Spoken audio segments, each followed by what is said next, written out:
Hello guys, welcome back to NFT Inspo. For today's video, we are going to show you how to fix TCL Roku TV stuck on headphone mode. So if you're interested, let's get started. So if you're having problems with your TCL Roku TV and it's stuck on headphone mode, well, there are going to be a few things that you could try here. So the first thing that you may want to do here is you want to check your settings first. So in this case, you want to go ahead and go to your settings. So you could either press your home button on your remote and just select settings and then go to audio. Now ensure your audio mode is set to TV speakers. Now, not headphones or any other device. Now, if you set this to headphones, then obviously your sound will be on your headphones. But if you select TV speakers, you should be able to hear from your TV from then on. But if you're sure that you've set this to TV speakers, there's still a few things that you could try here.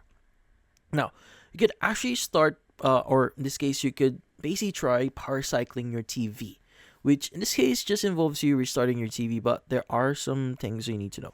So first is you want to unplug your TV from the power outlet first, then wait for about like 5 to 10 minutes, even more if you can, and just plug the TV back on and turn it on.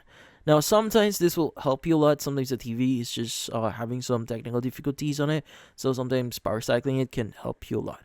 But if that doesn't work, you could try restarting your Roku TV instead.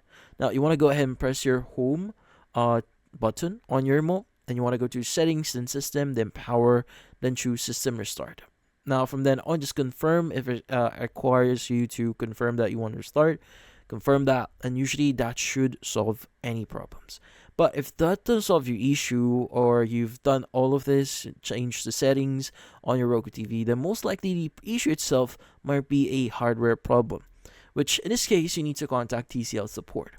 Now, you could either visit the official support page and basically enter your TV model number or issue, and TCL support can provide further troubleshooting or repair option. Now, alternatively, you could go ahead and contact whichever store you bought this, and usually they will be able to help you get in touch with a technician or support representative in order for you to get this fixed. But in this case, that's about it. Hopefully, this video was able to help you. Like and subscribe to NFT Inspo. Thank you for watching.